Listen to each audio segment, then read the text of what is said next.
하나님 말씀은 신약성경 고린도전서 15장 20절부터 22절까지의 말씀입니다. 고린도전서 15장 20절부터 22절까지 말씀입니다. 우리 여러분과 함께 우리 세 절밖에 되지 않은 짧은 말씀이니까 함께 읽어보겠습니다. 시작. 그러나 이제 그리스도께서 죽은 자 가운데서 다시 살아나사 잠자는 자들의 첫 열매가 되셨도다. 사망이 한 사람으로 말미암았으니 죽은 자의 부활도 한 사람으로 말미암는도다. 아담 안에서 모든 사람이 죽은 것 같이 그리스도 안에서 모든 사람이 삶을 얻으리라. 아멘. 전사님 기도하겠습니다. 하나님 감사합니다. 예수 그리스도께서 우리를 위하여 십자가에 죽으시고 부활하신 오늘 우리가 함께 모여 부활 예배를 하나님 앞에 드릴 수 있게 해주시니 감사합니다. 우리 초등부 친구들과 함께 이 시간 부활에 대해서 함께 하나님 말씀을 나누고자 합니다. 우리에게 지혜를 주시고 은혜를 주셔서 하나님 말씀을 바르게 이해할 수 있도록 도와주옵소서. 거룩하신 우리 구주 예수 그리스도의 이름으로 기도합니다. 아멘. 오늘 고린도전서 15장 말씀은 바울 사도가 고린도 교회에게 보낸 편지를 기록하고 있습니다.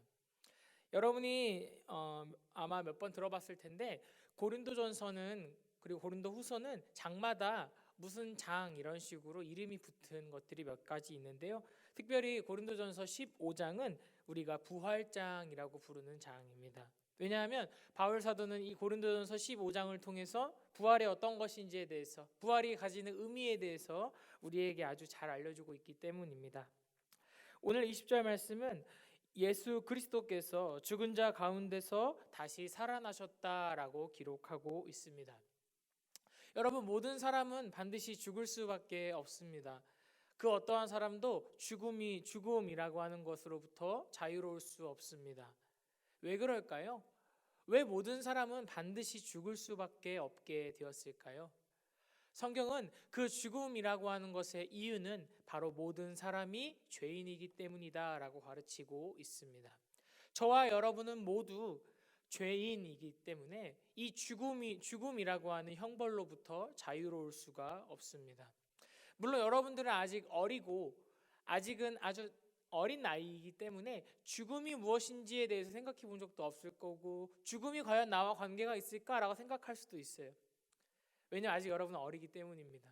그러나 여러분, 조금만 우리가 뉴스를 찾아보고 여러 가지 것들을 핸드폰을 조금만 뒤져봐도 여러분보다 어린 나이 혹은 여러분과 비슷한 나이 아니면 여러분보다 조금 많은 나이의 아이들이 오늘도 죽음이라고 하는 것을 경험하고 있다는 것을 우리가 알 수 있을 거예요. 그 말은 우리 모두는 죽음으로부터 자유롭지 않다라는 것이죠.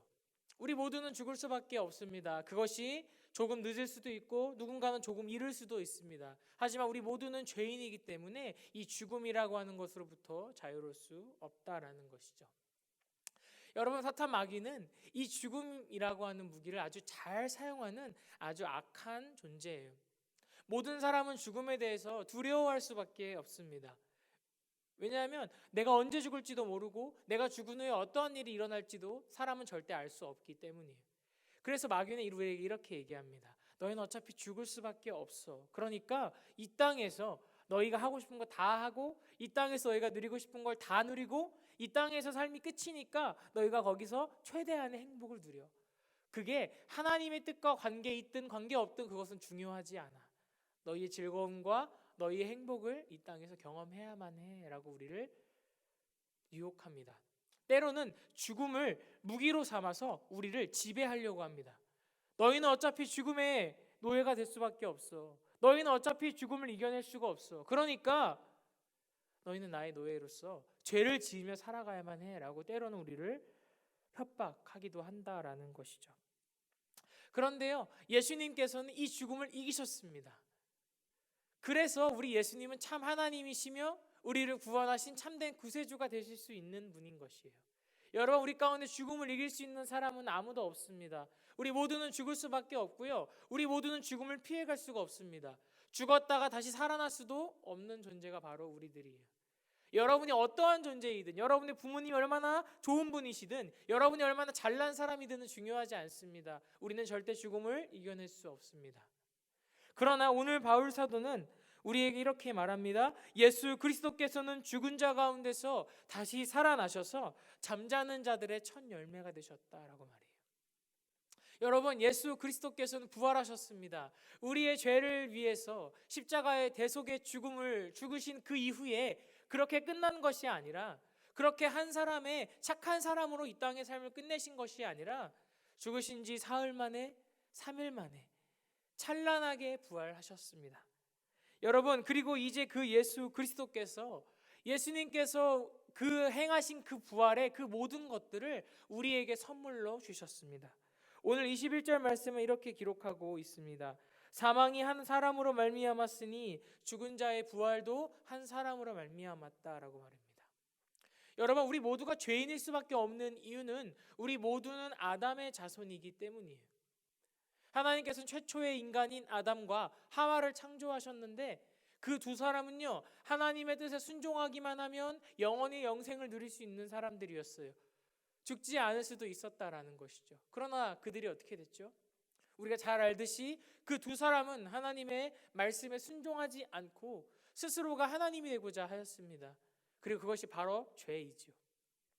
그 죄로 말미암아서요, 모든 사람, 아담의 후손으로 태어나게 될 모든 사람은 죽음을 경험할 수밖에 없는 죄인이 되어버렸던 것입니다.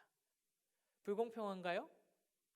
우리는 죄인이 아닌 것 같은데 착하게 살아가고 있는데 저 아담이라는 한 사람 때문에 우리가 죽음을 경험한다라는 게 불공평한가요? 그러나 여러분, 아담은요, 아담 이후에 태어날 모든 사람을 대표하는 사람으로 창조된 사람이에요. 그 반대로 얘기하면요, 아담이 만약에 순종했다면, 아담이 만약에 하나님 말씀에 100% 순종했다면 그 아담의 후손으로 태어날 모든 사람들은 그 사람들이 어떠한 사람인가는 관계없이 모두 아담 때문에 영생을 누릴 수 있게 되었고, 모든 사람이 자기와는 상관없이 아담 때문에 하나님 앞에서 영원한 생명을 누릴 수 있었을 것이에요. 그런데 여러분, 만약에 그렇게 됐다 생각해 보세요. 여러분들 가운데 나는 죄인인데 어떻게 영생을 누리겠습니까? 나는 선한 일을 행한 것도 없고 하나님의 뜻에 순종한 적도 없는데 나는 이건 불공평합니다. 나는 영생을 누릴 수 없습니다. 라고 얘기할 수 있는 사람이 있을까요? 없어요. 단 한 사람도 없을 것입니다. 그러니까 이것은 마찬가지 일인 거예요. 우리 중에 선한 그러한 좋은 결과 때문에 하나님께 따질 수 있는 사람이 한 명도 없듯이 아담의 죄로 인해서 원죄를 가진 죄인이 되어버린 우리에 대해서, 우리 자신에 대해서, 하나님께 대해서 불만하거나 불평할 수 있는 사람은 단 한 사람도 없다라는 것이에요. 여러분, 모든 사람은 죄로 인해서 다 죽었습니다. 그것은 저와 여러분도 피해갈 수 없는 것이에요. 그런데요, 그 죄는 절대 우리의 힘으로는 해결할 수 없는 아주 무서운 것이에요. 왜냐하면 하나님께 대한 반역이기 때문입니다. 그래서 예수 그리스도께서 이 땅에 오신 것이에요. 여러분들을 위해서 이 땅에 오신 것이에요. 우리의 힘으로는 절대 해결할 수 없는 그 죄의 문제를 하나님이 친히 사람이 되셔서 예수 그리스도께서 이 땅에 오셔서 우리의 모든 죄를 대신해서 십자가에 매달려 죽으신 그 죽음과 그 죽음을 이기시고 부활하신 부활의 그 은혜를 우리에게 주셨다. 그 은혜를 주심으로써 우리는 우리 힘으로 해결할 수 없는 죄의 문제를 해결할 수 있게 된 것이에요. 우리의 힘, 우리의 공로, 우리의 노력이 단 하나도 없지만 우리가 예수 그리스도께서 부활하셨다라는 이 사실을 믿기만 한다면 그 믿음을 하나님께서 기뻐하시고 우리에게 예수 그리스도께서 이루신 그 부활의 모든 것들을 주시겠다라는 것이에요. 그래서 바울은 이렇게 얘기하는 거예요. 22절 말씀에 아담 안에서 모든 사람이 죽은 것 같이 그리스도 안에서 모든 사람이 삶을 얻으리라. 아담 안에서 모든 사람이 다 죽었어요. 아담은 모든 사람의 대표자였기 때문에 그 아담의 그 죄로, 그 원죄 때문에 그 아담의 모든 후손들은 죄로 인해서 반드시 죽을 수밖에 없게 됐다라는 것이에요. 아담은 실패했습니다. 아담은 하나님의 명령에 순종하지 못했어요. 아담은 스스로 하나님이 되고 싶어서 타락했다라는 것이에요. 그러나 여러분, 예수 그리스도께서는 실패하지 않으셨습니다. 하나님의 아들이신 예수님께서는요, 하나님께서 요구하신 모든 것들을 다 행하셨어요. 다 이루셨어요. 우리 저번 주에 전사님 여러분에게 전했던 요한복음 말씀 기억나시죠?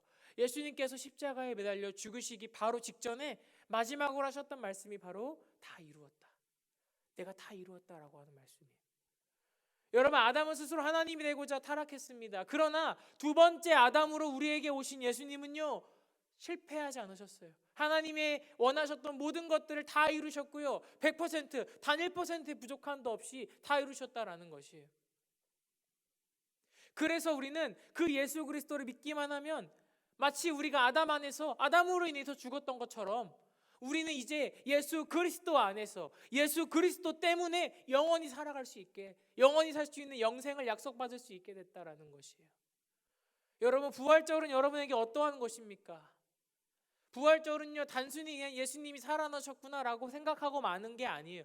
옛날에 일어났었던 2000년 전에 그 이스라엘 어느 땅에서 일어났던 그 부활을 기억하는 것이 아니라요, 그 예수 그리스도께서 오늘 여러분의 삶에 그 부활을 주셨고, 여러분이 이 예수님을 믿기만 한다면 이 부활을 여러분은 선물로 얻을 수 있다, 이 선물을 받을 수 있다라고 하는 아주 기쁜 소식이 전해지는 그날이 바로 부활절이다라는 것이에요.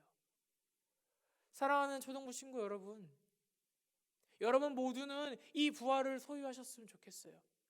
그런데요, 이 부활은 우리가 그 어떤 것으로도 얻을 수가 없는 것이에요. 오직 한 가지, 예수 그리스도께서 부활하신 구세주이시다라고 하는 사실을 믿는 것에서부터 시작한다라는 거예요. 여러분이 이 사실을 믿기만 한다면, 여러분이 어떠한 사람이든 여러분이 어떠한 죄인이든과 관계없이 예수 그리스도께서 이루신 그 놀라운 부활을요, 우리에게도 하나님이 선물로 주시겠다라는 것이에요. 부활절은 바로 이 부활을 우리가 오늘 우리의 삶에서 깊이 경험하는 날이어야만 합니다. 옛날 일이 아니라 오늘도 우리 안에서 계속해서 일어나는 이 현재적인 부활을 우리가 기억해야 된다라는 것이에요. 사랑하는 초등부 친구들, 우리가 예수 그리스도를 믿음으로 우리는 부활을 소유한 사람이 되었습니다. 오늘도 이 사실에 감사하며 오늘도 예수 그리스도께서 우리에게 행하신 이 일을 깊이 생각해보는 우리 모든 초등부 친구들 되었으면 좋겠습니다. 그리고 이 부활절을 예수 그리스도를 더욱더 사랑하게 되는, 우리의 주님 되신 예수님을 더 사랑하게 되는 그 부활절을 잘 보냈으면 좋겠습니다. 기도하겠습니다. 하나님 감사합니다. 우리를 사랑하셔서 예수 그리스도를 보내주시고 우리를 위해서 십자가에 못 박혀 죽으심에 감사합니다. 그리고 사흘 만에 부활하셔서 모든 죄와 모든 죽음을 이기시고 승리하신 그 예수님을 우리가 찬양합니다. 그 사실만으로도 너무나 감사한데, 우리의 믿음을 보시고 하나님께서 부족한 우리에게 부활의 은혜를 선물로 주시니 더욱 감사합니다. 우리 모든 초등부 친구들은 이 부활을 오늘도 경험하는 친구들 될 수 있게 도와주시고, 우리 모든 초등부 친구들은 예수님을 더욱 깊이 사랑하는 초등부 친구들 될 수 있도록 도와주옵소서. 예수님의 이름으로 기도드립니다. 아멘.